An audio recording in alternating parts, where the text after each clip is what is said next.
হযরত আবু হুরায়রা রাদিয়াল্লাহু তাআলা আনহু থেকে বর্ণিত।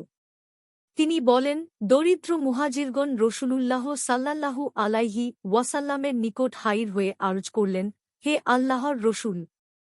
ধনসম্পদশালী লোকজন সম্মানে ও স্থায়ী নিয়ামতের ব্যাপারে আমাদের থেকে অনেক অগ্রগামী। তিনি বললেন, এটা কিভাবে? তারা বললেন, আমরা যেমন নামাজ আদায় করি তারাও আমাদের মতই নামাজ আদায় করে, আমাদের মতো রোজা পালন করে। তবে তারা দান-সদকাহ সাদাকা করে, আমরা তা করতে পারি না। তারা গোলাম মুক্ত করে, আমরা গোলাম মুক্ত করতে পারি না। অতঃপর রাসূলুল্লাহ সাল্লাল্লাহু আলাইহি ওয়াসাল্লাম বললেন, তোমাদেরকে কি আমি এমন কিছু শিখাব না যার দ্বারা তোমরা তোমাদের অগ্রগামীদের মর্যাদায় পৌঁছতে পারবে এবং তোমাদের পশ্চাৎগামীদের চেয়ে আগে যেতে পারবে? কেউ তোমাদের চেয়ে বেশি উত্তম হতে পারবে না, তারা ছাড়া যারা তোমাদের মতো আমল করবে। গরীব লোকেরা বললেন, বলুন হে আল্লাহর রসূল।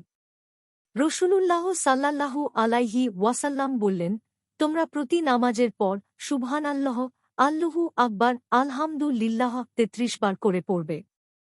রাবি আবু সালিহ বলেন, পরে সে গরীব মুহাজিরগণ রসূলের দরবারে ফিরে এসে বললেন, আমাদের ধনী লোকেরা আমাদের আমলের কথা শুনে তারাও তদ্রূপ আমল করছেন।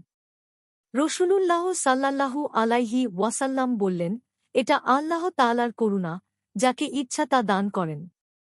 বুখারী, মুসলিম। আবু সালিহের কথা শুধু মুসলিমেই বর্ণিত। বুখারীর অন্য বর্ণনায় ৩৩ বারের স্থানে প্রতি নামাজের পর ১০ বার করে সুবহানাল্লাহ, আলহামদুলিল্লাহ, আল্লাহু আকবার পাঠ করার কথা পাওয়া যায়। বুখারী ৮৪৩, ৬৩২৯, মুসলিম ৫৯৫। মিশকাতুল মাসাবিহ ৯৬৫। হাদিসের মান সহিহ।